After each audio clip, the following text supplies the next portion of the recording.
Witajcie!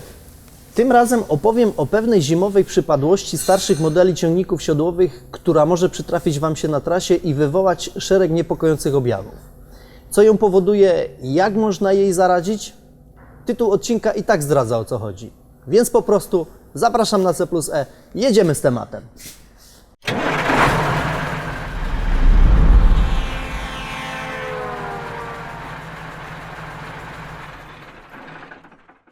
Wspomniane we wstępie objawy to utrata mocy silnika i czarny dym z wydechu.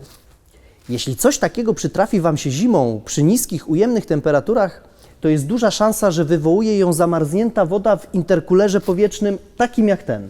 Interkuler to dodatkowa chłodnica, której zadaniem jest utrzymywanie niskiej temperatury powietrza kierowanego do komory spalania. Jego budowa nie jest skomplikowana. Wygląda jak zwykły radiator. Tu mamy wlot ciepłego powietrza z turbosprężarki, a tu wylot chłodnego. A chłodzenie odbywa się na całej tej powierzchni za pomocą pędu generowanego podczas jazdy. Dlaczego to takie ważne, by chłodne powietrze trafiało do silnika? Chodzi o to, że w turbosprężarce rozgrzewa się ono do wysokich temperatur, co jest związane m.in. z samym procesem sprężania gazu. Im cieplejsze powietrze, tym mniejsza jego gęstość, co oznacza, że fizycznie zajmuje ono więcej miejsca. Efekt jest taki, że do mieszanki trafiają mniejsze ilości powietrza i nie ma możliwości osiągnięcia takiej mocy, jakie obecnie mogą wygenerować silniki diesla.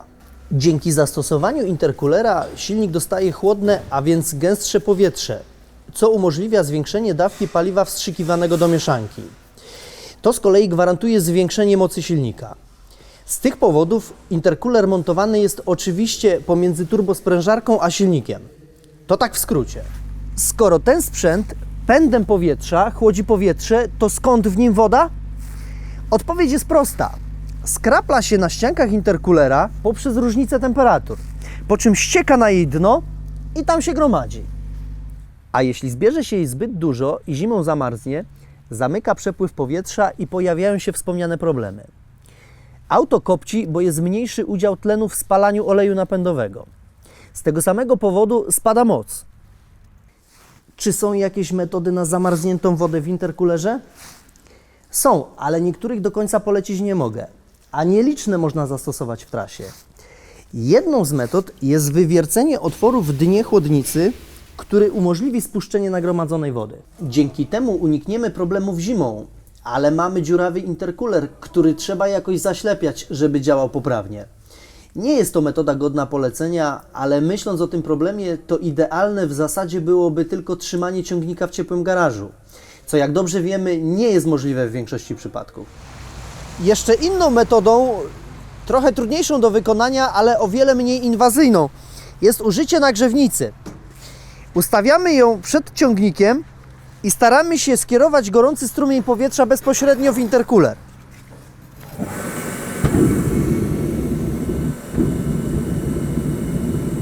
Tym sposobem rozmrażamy lód i utrata mocy oraz kopcenie powinny przestać być naszym problemem.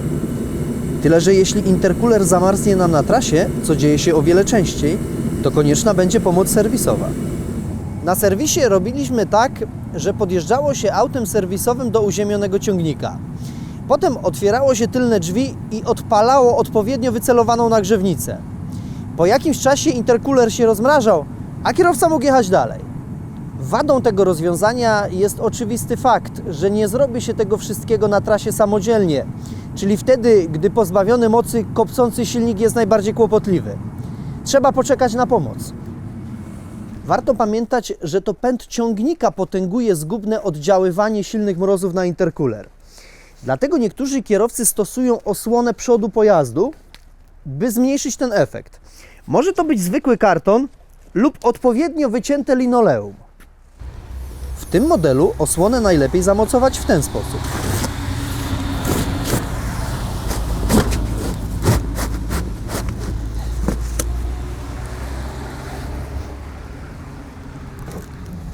W związku z tym, że niektóre interkulery powietrzne sprawiały problemy zimą, ktoś wpadł na pomysł, żeby w nowszych modelach stosować ich wodne odpowiedniki.